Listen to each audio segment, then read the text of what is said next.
पुण्यश्लोक अहिल्यादेवी होळकर या केवळ एका साम्राज्याची राणी नव्हत्या, तर त्या एक अत्यंत श्रद्धावान, धर्मनिष्ठ आणि कर्मयोगिनी होत्या.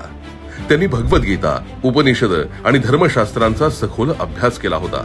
त्यांचं संपूर्ण जीवन हे कर्म आणि भक्तीचा संगम होतं. दररोज पहाटे उठून त्या मंत्रोच्चार करत, ध्यानधारणा करत आणि आपल्या माता नर्मदेसमोर प्रार्थना करत असत. शासन ही त्यांच्यासाठी सेवा होती. त्यांनी केवळ महेश्वरपुरतच नाही, तर सबंध हिंदुस्थानात मंदिरांची निर्मिती आणि जीर्णोद्धार केला. अयोध्या, मथुरा, वृंदावन, हरिद्वार, गया, काशी अशा अनेक पवित्र तीर्थक्षेत्रांमध्ये घाट, पाणवठे, धर्मशाळा आणि आश्रमांची निर्मिती केली. त्यांनी काशी विश्वनाथ मंदिरासाठी सोन्याचा कलश दान दिला, ज्यामुळे आजही त्यांचं नाव तिथे अजरामर आहे. अहिल्यादेवींनी हे सिद्ध केलं की अध्यात्म, सेवा, न्याय आणि सत्ता एकत्र नांदू शकतात. त्यांच्या 300व्या जयंतीनिमित्त आपण त्यांच्या जीवन मूल्यांचं पुनःस्मरण करूया. हीच त्यांना खरी आदरांजली ठरेल.